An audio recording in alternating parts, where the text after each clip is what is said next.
Nico and UCLA's bounce back game is going to happen versus UNLV.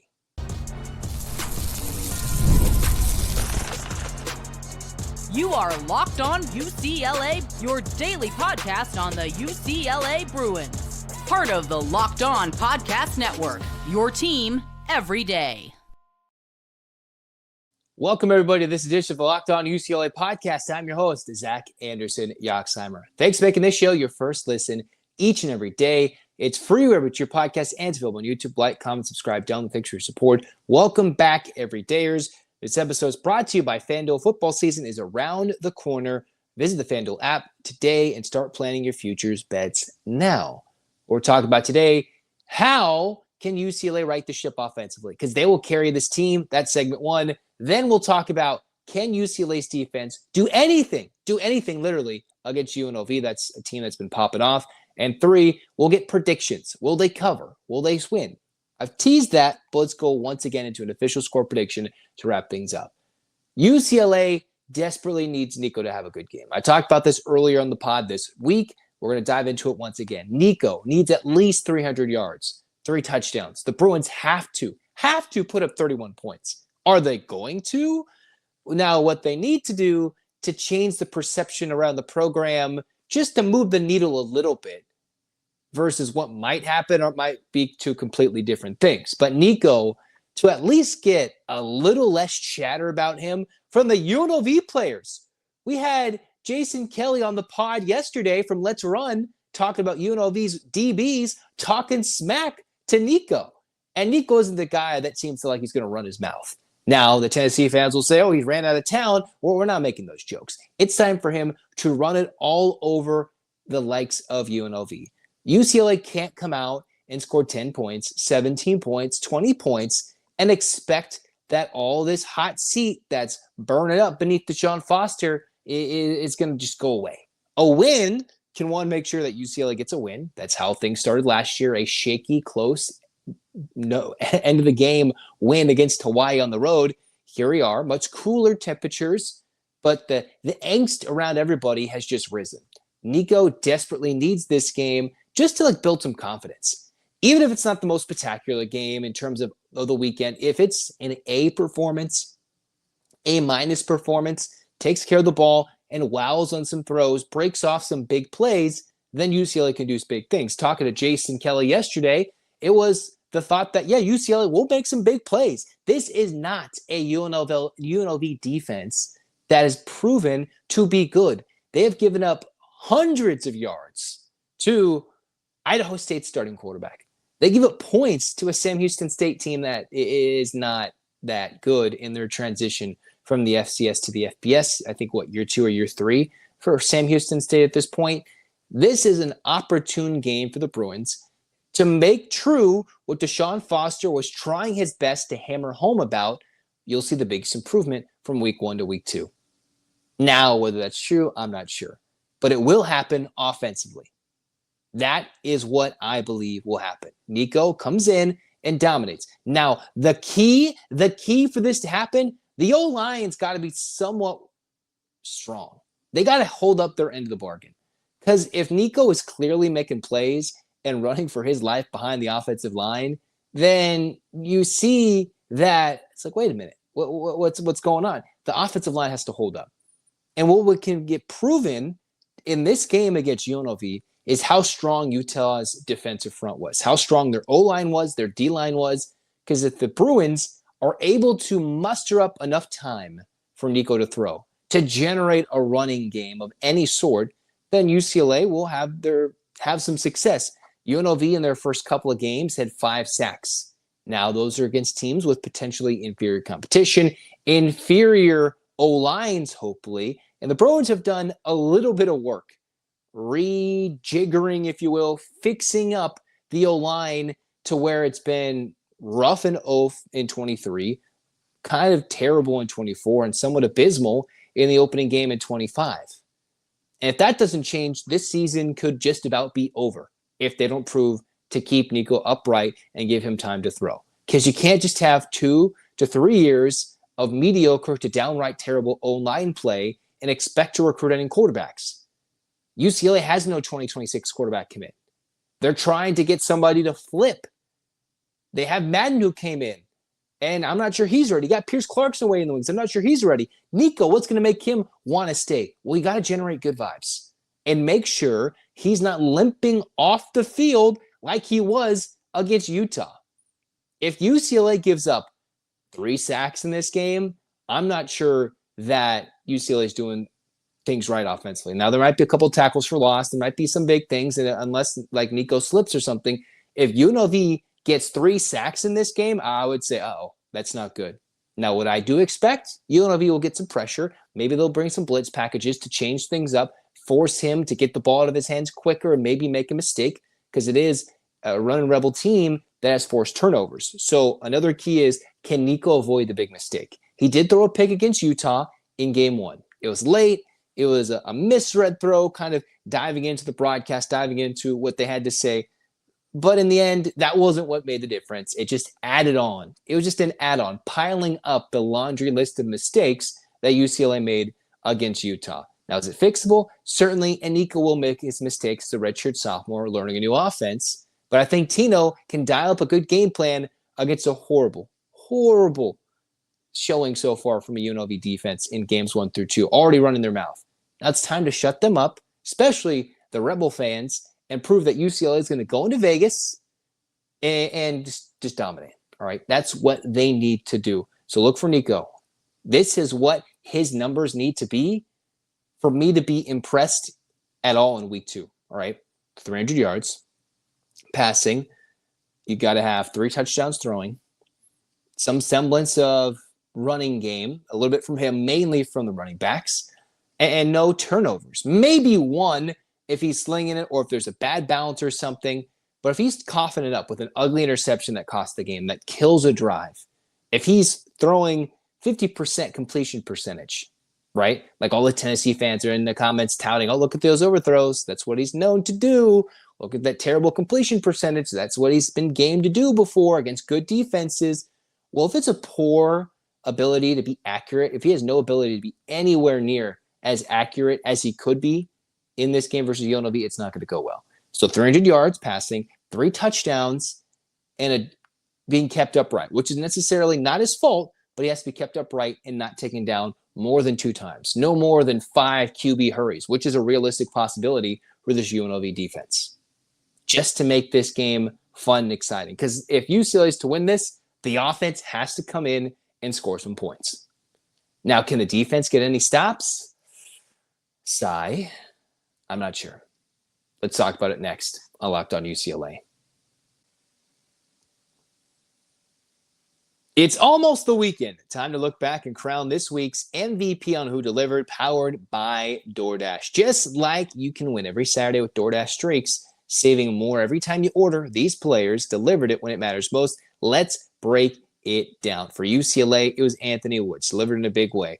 For Woods, he's making the transition from an Idaho, going to Utah, and then coming to UCLA, working his way from the FCS. And his first game, he was UCLA's leading receiver, coming through in an unknown way and just breaking through with no hesitation, no delay, and that's when the pressure is on. If you've been watching week after week so far in week 1, that performance wasn't a fluke, and we look to see that happen again in week 2 for Anthony Woods. And just like Anthony Woods for the UCLA Bruins, DoorDash delivers your Saturdays with DoorDash Streaks. You save every Saturday you order, stack it up all season. You can save up to $250, including $100 in DoorDash credits. Order this Saturday, keep the streak alive, fuel your game day. Terms apply only with DoorDash, promo period through November 18th.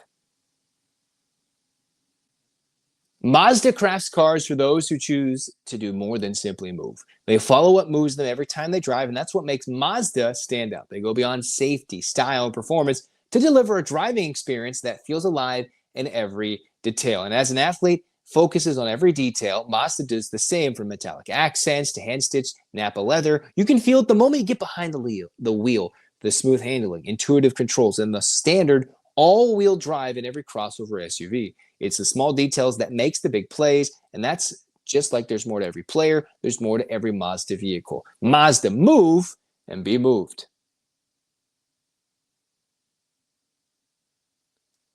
Segment 2, talking UCLA's defense. Will they show up I'm not sure.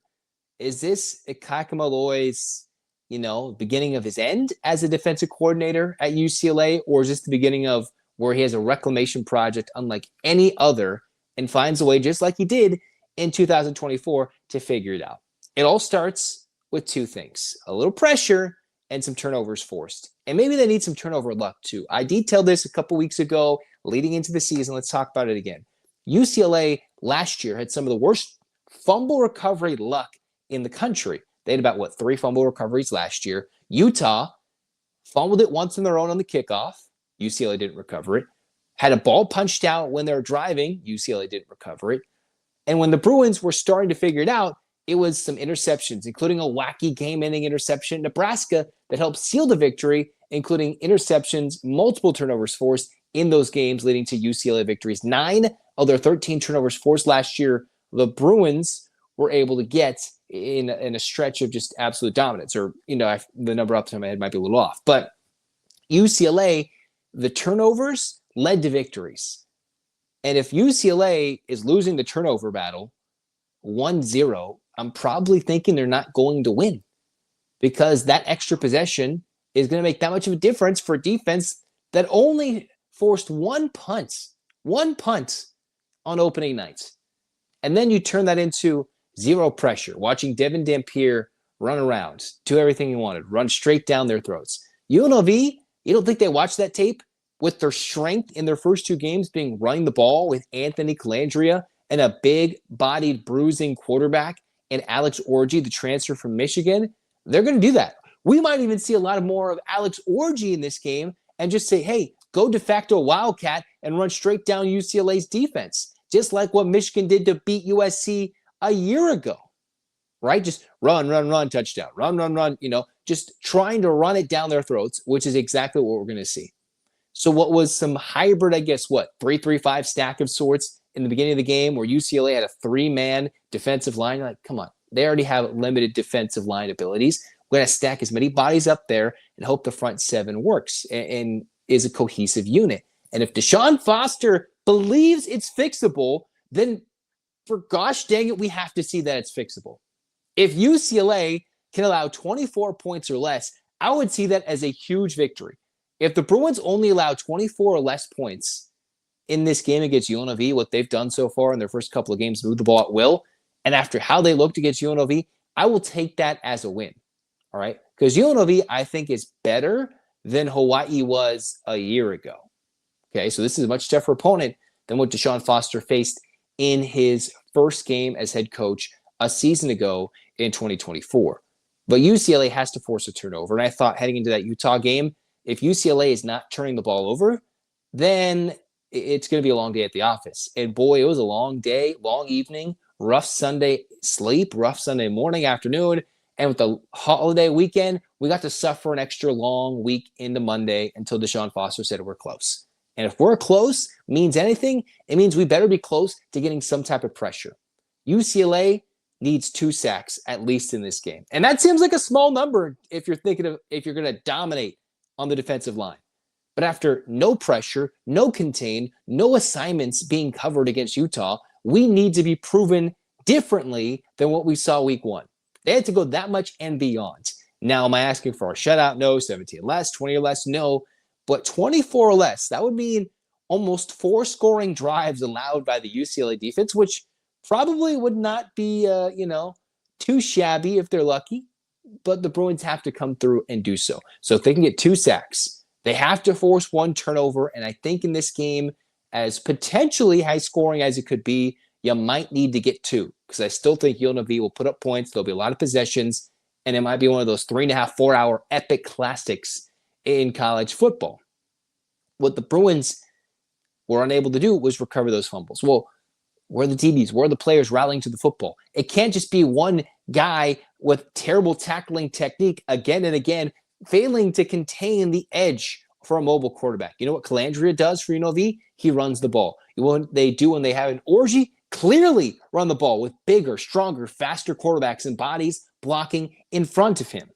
And if UCLA can't handle UNLV's O-line or running game, it's not going to bode well when you've got a scrappy, it looks like, New Mexico team coming next and a daunting Big Ten slate where it might be embarrassing if they show up to some of those games at home or on the road.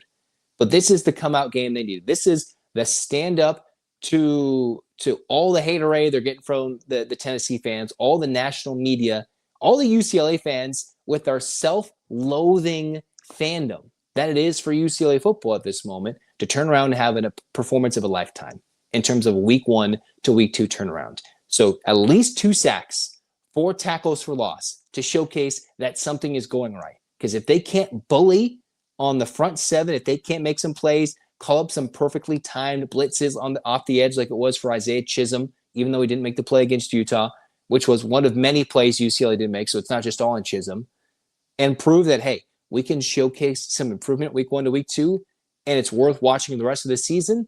That's what we need.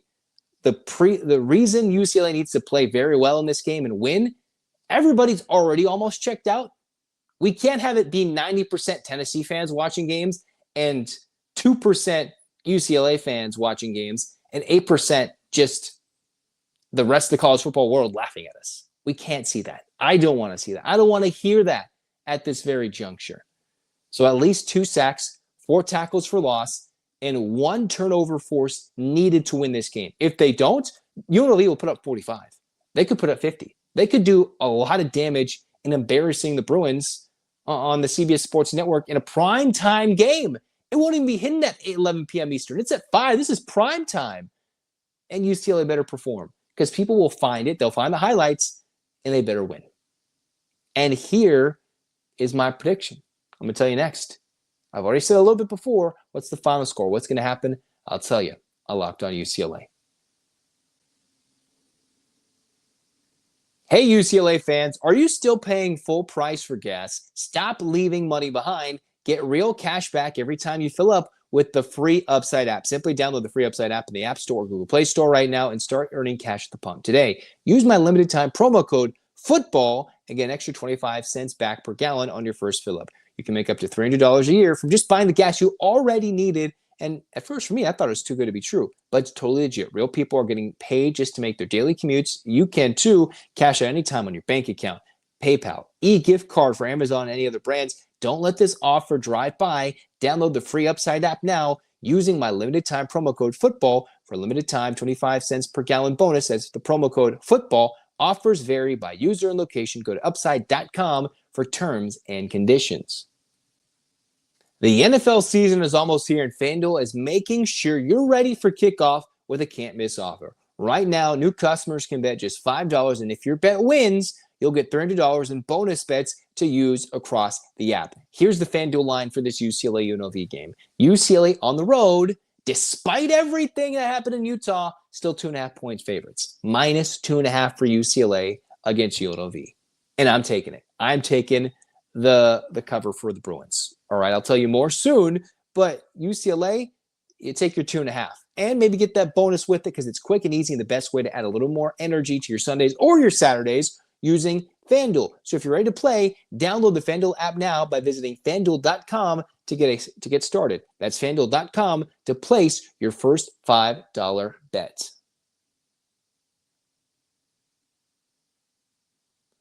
Cruising on, final segment, Locked On UCLA. Here we go. UCLA, UNLV. I've described this game as a lose-your-job type of loss if DeShaun Foster can't win this game. And if they lose this game versus UNLV, there's unfortunately a realistic chance they might lose on a Friday night with nobody at the Rose Bowl against New Mexico. A Friday night game. It's already tough enough to get people on a Saturday with no students involved. You don't want to have all these home games go by against lesser opponents and have no buzz, all right? It's acceptable to lose to Utah. It certainly is. It really is. Even by 2 scores or 3 scores, or in this case, 33 points, which felt dismal to watch. But you can't lose to UNLV. It better be some sort of terrible, there's no excuses to lose to UNLV. Dan Mullen, good coach, building something. But he's not got a full squad in year 1 that I think will have him leveling up to a new job after this season. Now, if UNLV comes out, beats UCLA, looks very improved, and goes on to make it to the playoff maybe, that could be something. But for the Rebels to come in and not be a completely cohesive unit against very subpar competition makes me feel confident for UCLA's chances to win this game. And it's not like there's a lot of loaded competition for UCLA in the next 3 to 4 weeks. You mix in UNLV, New Mexico, and Northwestern, 3 very beatable teams for the Bruins coming up. Very, very, very winnable games. Yes, you have a bye in there. You've got Penn State coming out, which is the start of somewhat of a treacherous schedule and some 50-50 toss-ups, ideally in Michigan State and company. But you can't lose this game. You need that moment to flip the switch. Because despite UCLA's rough start last year, they were still able to get the season started with a road win at a Mountain West school. And that's exactly what a UNLV team is. A team that UCLA's dominated in years past. Had a lot of energy under Coach Odom before he jumped ship and went to Purdue to turn around that program in West Lafayette. But Dan Mullen is no slouch. And despite all this, I do have UCLA winning this game. I do. As I said, talking about FanDuel, the line is -2.5. UCLA, the Bruins, still with the chance to win this game, but it has to be in the high-scoring variety. A lot of these games have to be high-scoring. It wasn't the case against Utah, and Utah proved me and a lot of people wrong by saying, not only are we ready to go by winning, not only are we potentially a good Big 12 team, they want to be a dominant Big 12 team to make a statement and flattened UCLA to the point where UNLV's DBs are laughing at Nico, laughing at UCLA. Now, it's one thing for the national media to go, you lost your money, you changed places, you changed locations, we don't know based on the stories what to believe here and that. But if you have players on the opposition with no respect to your own team, that's when you're like, wait. That's a low point, a big-time low point. So I think UCLA will win this game 38-35. I've thought close to 45-42. Maybe that's a little ridiculous. But if you're going to think, should I take the over-under? Take the over in points. I'm pretty sure in this game. This isn't a week 1 game versus Hawaii where it was, 16-13? Both teams will have in the 30s points-wise. And I think the Bruins will put up 38. Not necessarily because they're that good, but because UNLV's defense is bad and UCLA wants to come out with something to prove. All right? But UCLA's defense is really bad, and UNLV has run all over teams. So I think the Bruins have enough at this point. If this were year 2 for Dan Mullen, if he had proven some sort of improvement defensively for this team from week 1 to week 2 that was significant, maybe I might feel differently. But I'm still stupid enough, optimistic enough to believe UCLA should win this game. It is a must-win game right now. It's weird saying that for a team that's not competing for a playoff, a Big Ten berth, a New Year's Six bowl, that a must-win game in week 2 against a Mountain West team on the road is absolutely the case. But it is. And style points absolutely matter here, right? You're not exactly dancing with the stars, but some flair would be nice. I think UCLA would love to go out there, and if they could, beat a team 50-0. It's not going to happen. It is not going to happen. I'm not going to say it's going to happen because it's not going to happen this year. And it's not happening in this matchup. But they can go out there and win this game by 3 to 4 scores. Prove it. Get the flair back. Get some juice going towards your sideline. And remember that as hard fought as this game can and will be, you're on a short week next week with New Mexico coming into town. And unfortunately, there's going to be no juice in the Rose Bowl for what I think that New Mexico game could be the lowest attended game in UCLA's football history. It very well could be. After they had the Bowling Green game in a couple of years ago in 2022, I was one of those few souls in the Rose Bowl at that time when it was like 100 bazillion degrees in the Rose Bowl for an 11 a.m., 11:30 start against Bowling Green. If UCLA loses this game, we might see less than 10,000 people at the Rose Bowl. If they win this game, there still might barely be 20,000 people at the Rose Bowl. But you win it with some style. You prove Tino Sunseri's offense is good. Ikaika Malloe showcases some adjustments, and we get something good going. Even a 38-35 win will do, because I still have some hope they can win these next 2 to 3 games. But you have to win one of them. You got to get the momentum rolling and not think, when are we going to find our win? You got to get it now, and then with the confidence building, you get a New Mexico game, a bye, and then your first big road trip of the year to Northwestern on our small, tiny stadium. All right. This is a chance to get some wins. Now, I would love to get to 7 to 8 wins and get to Spencer to wear that Nico jersey.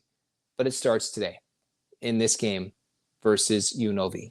38-35, something of that variety. Just covering will be UCLA.